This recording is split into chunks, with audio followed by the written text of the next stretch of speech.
आप सभी को राधे राधे, जय श्री कृष्णा। आज की लीला कथा के माध्यम से ठाकुर जी ने अपने भक्तों तक एक महत्वपूर्ण जानकारी भी पहुंचाई है दोस्तों। साथ ही साथ इस लीला कथा के माध्यम से आपको अत्यंत ज्ञान प्राप्त होगा, जिससे आप लड्डू गोपाल की सेवा के बारे में पूर्ण रूप से जान पाओगे। और लड्डू गोपाल की सेवा में से जुड़ा यह सबसे महत्वपूर्ण नियम है। लड्डू गोपाल भक्त जिन्होंने अभी अभी लड्डू गोपाल की सेवा करना शुरू किया है, तो उनमें से कुछ भक्तों को इस बात की जानकारी निश्चित रूप से नहीं होगी। जाने अनजाने में उनसे कोई गलती ना हो जाए, उनसे कोई भूल ना हो जाए, इस बात को ध्यान में रखते हुए ठाकुर जी जो भी करते हैं अच्छे के लिए ही करते हैं। दोस्तों, आज की लीला कथा फरीदाबाद से हमारे साथ शेयर की गई है। दोस्तों, आपने सुना होगा कि लड्डू गोपाल को हम जिस जल से स्नान कराते हैं वह उनका चंद्रामृत कहलाता है, और चंद्रामृत को बहुत बड़ी औषधि के रूप में भी हम प्रसाद के रूप में ग्रहण करते हैं। जब लड्डू गोपाल को स्नान कराया जाता है तो कुछ लोग क्या गलती करते हैं, उस स्नान के जल को जो है उसे नीचे गिरा देते हैं, नाली वगैरह में बहा देते हैं, इधर उधर गिरा देते हैं।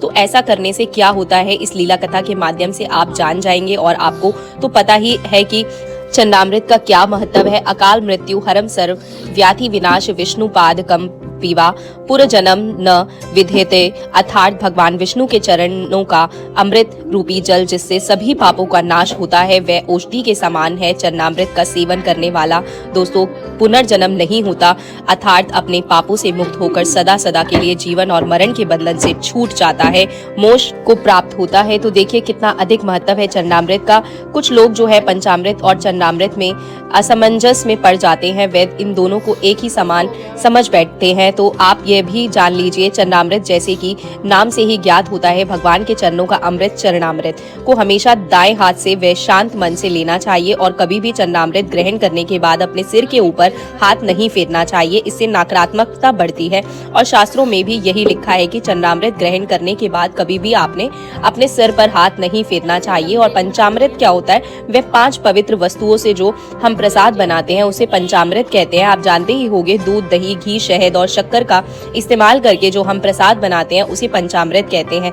तो दोनों अलग अलग प्रकार के होते हैं। चलिए बताते हैं कि लड्डू गोपाल को स्नान कराने के बाद जब हम लड्डू गोपाल भक्त ने उस स्नान जल को ऐसे ही डाल दिया तो उसके साथ क्या घटित हुआ। बड़ी ही आश्चर्यजनक लीला है। फरीदाबाद में एक मैया लड्डू गोपाल की भक्त थी, और वह लड्डू गोपाल को बड़े ही प्रेम से उनकी सेवा करती थी, उनकी पूजा पाठ करती थी। लड्डू गोपाल की सेवा से जुड़े सारे नियम वह पूर्ण रूप से निभाती थी। मैया का एक बेटा था जिसका खुद का व्यापार था, और ठाकुर जी की कृपा से उनका व्यापार काफी अच्छा चल रहा था। मैया के जो हस्बैंड थे वह भी अपने बेटे का हाथ बटाते थे, और दोनों पिता और पुत्र अपने व्यापार को अच्छे से संभालते थे। घर में काफी बरकत थी, ठाकुर जी का आशीर्वाद उनके ऊपर बना हुआ था। अब जब बेटा जवान होने लगा तो बूढ़ी मैया को अपने बेटे की शादी की चिंता होने लगी, लेकिन उन्हें एक ऐसी बहू चाहिए थी कि जो आकर उनके घर को संभाले, लड्डू गोपाल की सेवा की जिम्मेदारी संभाले। और जिस तरह से ठाकुर जी की सेवा उनके घर में वर्षों से होती आ रही है उसमें भी कोई आपत्ति नहीं आए। इसीलिए मैया चाहती थी कि उनके बेटे की शादी ऐसी लड़की से हो जो धार्मिक प्रवृत्ति की हो। अब कहते हैं कि जोड़ियां तो स्वयं भगवान बनाते हैं, और हर व्यक्ति जो है वह पूर्ण नहीं होता, उसमें कोई ना कोई कमी अवश्य होती है। धीरे धीरे हर व्यक्ति को हर चीज का जो है ज्ञान होता है, एकदम से कोई ज्ञानवान नहीं बनता। अब मैया, अब जो है ये मैया है दोस्तों, इन्हें पता चलता है कि इनका बेटा जो है वह एक लड़की को पसंद करता है। वह लड़की इनके बेटे के साथ पढ़ती थी। अब मैया ने मना भी किया, लेकिन बेटे के जिद पकड़ ली कि वह शादी करेगा तो उसी लड़की से करेगा, वरना जीवन में कभी भी शादी नहीं करेगा। अब मैया ने बेटे को अपने मन की इच्छा ही बताई कि ये इच्छा है। तभी बेटे ने बोल दिया कि माँ आप चिंता मत करें, वह हिंदू धर्म से ही है और देवी देवताओं में विश्वास करती है, पाठ पूजा करती है।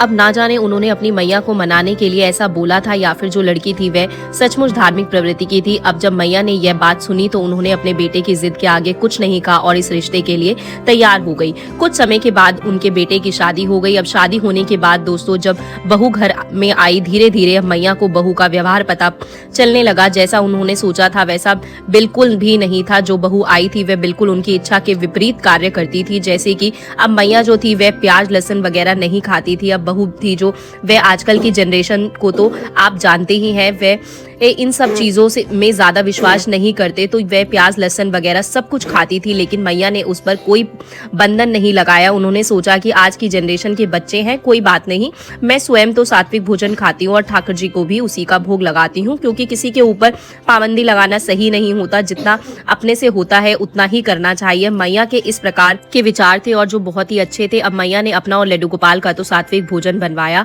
शुरू किया। उसके बाद घर वाले चाहे जो खाए, मैया को कोई आपत्ति नहीं थी। लेकिन हाँ, घर में नॉनवेज बनाने की और खाने की बिल्कुल सख्त मनाही थी। अब धीरे धीरे मैया बूढ़े होने लगी, उन्हें लगा लड्डू गोपाल की, ठाकुर जी की चिंता होने लगी कि अब बहू की को सेवा सिखानी होगी, उनके बारे में सिखाना होगा। अब धीरे धीरे मैया ने बहू को लड्डू गोपाल की सेवा से जुड़ी जानकारी देनी शुरू की और उसमें सबसे महत्वपूर्ण जानकारी जो थी, मैया ने लड्डू गोपाल को स्नान कराने वाले चरणामृत के बारे में दी।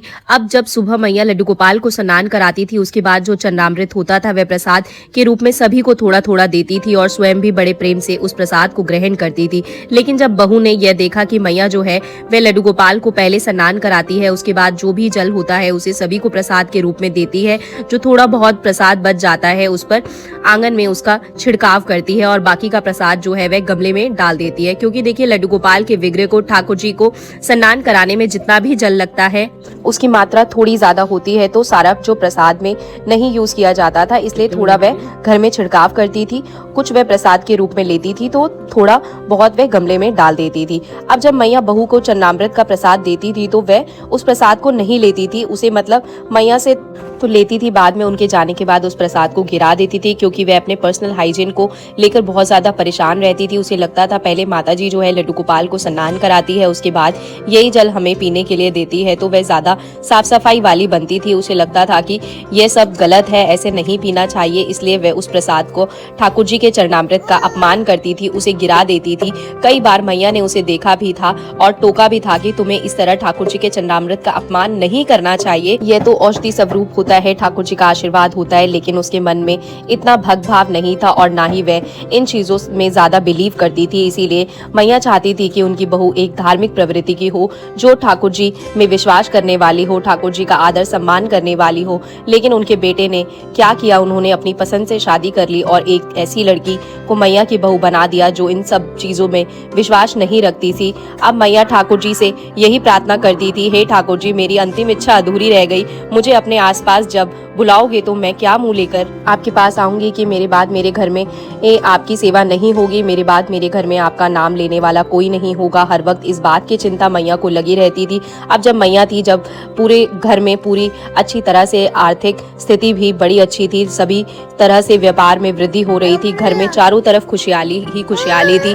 अपनी चिंता उन्होंने अपने पति को बताई, यानी कि लड्डू गोपाल के लिए, ठाकुर जी के लिए बहू के मन से में ज्यादा श्रद्धा विश्वास नहीं है, मैं उसे जो बोलती हूँ वह सिर्फ वह काम कर लेती है, वरना मन में उसके भाव नहीं है और यह बिल्कुल गलत है, क्योंकि अगर मुझे कुछ हो गया जाने अनजाने में, बहू गलती कर देगी, ठाकुर जी का आशीर्वाद जो हमारे पर घर पर बना हुआ है, ठाकुर जी नाराज होकर यहाँ से चले जाएंगे और यही चिंता दिन रात मुझे खाए जाती है। अब जब कहते हैं कि एक व्यक्ति ने अंदर किसी बात को लेकर चिंता होने लगती है तो वह अस्वस्थ भी रहने लगता है। अब मैया धीरे धीरे, उनका शरीर भी कमजोर हो रहा था, वह थोड़ा बीमार भी रहती थी, लेकिन यह तो ठाकुर जी की कृपा थी, कि लड्डू गोपाल की कृपा थी, उनके आशीर्वाद से, उनके प्रसाद में आशीर्वाद से मैया जो है अभी ठीक ठाक थी। अब कहते हैं लेकिन मृत्यु का समय निश्चिंत होता है, एक दिन एक तो वह आनी ही है, मृत्यु को कोई नहीं टाल सकता। जब हमारा जितना समय लिखा हुआ है उतना समय ही हमारे पास होता है, उससे ना एक सेकंड ज्यादा ना एक सेकंड कम। अब मैया का शायद समय आ चुका था और एक दिन वह सब कुछ छोड़कर हमेशा हमेशा के लिए बैकुंठ लोक चली गई। उनके जाने के बाद अब घर में लड्डू गोपाल की जो सेवा कर रही थी वह बहू ही करती थी, क्योंकि उनके बेटे ने और उनके हस्बैंड ने कहा कि तुम्हारी माँ की अंतिम इच्छा यही थी कि ठाकुर जी की सेवा जो है वह रुकनी नहीं चाहिए, वह इतने वर्षों से सेवा कर रही थी और तुम्हें भी बहू उस नियम का पालन करना होगा, तुम्हें भी ठाकुर जी की सेवा करते रहना होगा और ठाकुर जी की सेवा में कोई कमी नहीं होनी चाहिए। अब बेटा और पति दोनों वो तो सुबह सुबह ही काम के लिए बाहर चले जाते थे। अब बहू लड्डू गोपाल की सेवा करने लगी। लड्डू गोपाल को स्नान कराने के बाद वह उस जल को गिरा देती थी, न स्वयं उस चरणामृत को ग्रहण करती थी, ना ही घर के किसी सदस्य को देती थी और साथ ही साथ उस जल को किसी गमले में भी ना डालकर सीधा डायरेक्ट उस जल को वह सीधा नाली में डाल देती थी, जिससे ठाकुर जी के चरणामृत का अपमान हो रहा था। वह उसे वेस्ट समझकर कि इसमें तो लड्डू गोपाल को नहलाया है, ये बेकार पानी है, बेकार जल है, यह समझकर रोजाना यही गलती करती रही, उस जल को गिरा देती थी। अब धीरे धीरे लड्डू गोपाल की कृपा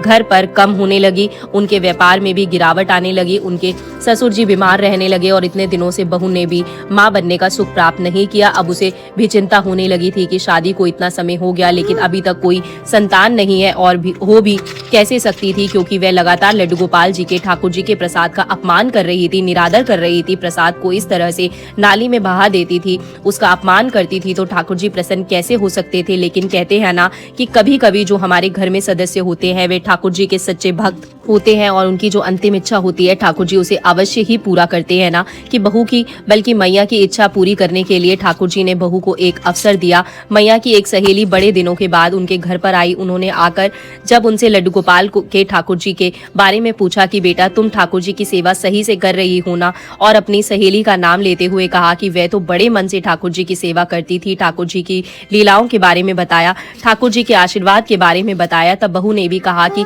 जब से माँ जी की मृत्यु हुई है घर में कुछ भी ठीक नहीं है, व्यापार में भी गिरावट आ गई है, हर रोज घर में बीमारी होती है, और मुझे इतना समय हो गया है अभी तक मुझे माँ बनने का सौभाग्य भी प्राप्त नहीं हुआ।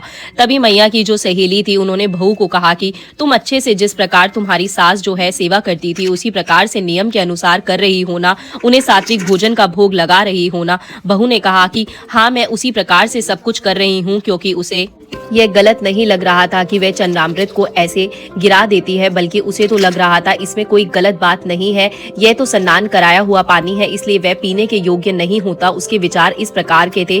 अब यह तो चली गई, लेकिन ठाकुर जी ने देखा कि बहू तो झूठ बोल रही है, इसे तो अभी भी समझ नहीं आई, इसलिए ठाकुर जी ने एक लीला रची। बहू को रात को सपने में अपनी सास दिखाई दी और उनकी सास ने सपने में वही बातें कही जो गलतियां बहू कर रही। अब मैया ने अपनी बहू को सपने में कहा कि तुम रोज ठाकुर जी के प्रसाद का, उनके चंद्रामृत का अपमान करती हो, जिस वजह से देखो कितनी परेशानियां आ रही है, और मेरी अंतिम इच्छा भी यही थी कि ठाकुर जी की सेवा पूर्ण रूप से होती रहे, लेकिन तुम अच्छे से उनकी सेवा नहीं कर पा रही हो, और मुझे सब कुछ पता है। तुम लड्डू गोपाल के प्रसाद का अपमान करती हो, औषधि स्वरूप चरणामृत उनका इस तरह से तुम गंदे पानी में बहा देती हो, जो बड़ा ही अनर्थ हो रहा है, पाप हो रहा है, जिस कारण से घर में इतनी परेशानियां आ रही है। और कहते हैं जब स्वप्न में आकर बुजुर्ग कुछ बातें बताते हैं, कहते हैं, कुछ राय देते हैं, तो उस पर एक विचार करना चाहिए। अब बहू ने सोचा कि मैं जो गलतियां कर रही हूँ कहीं उसकी वजह से तो सब कुछ नहीं हो रहा, क्योंकि ना एक बार इस बात को मान लिया जाए, क्योंकि ना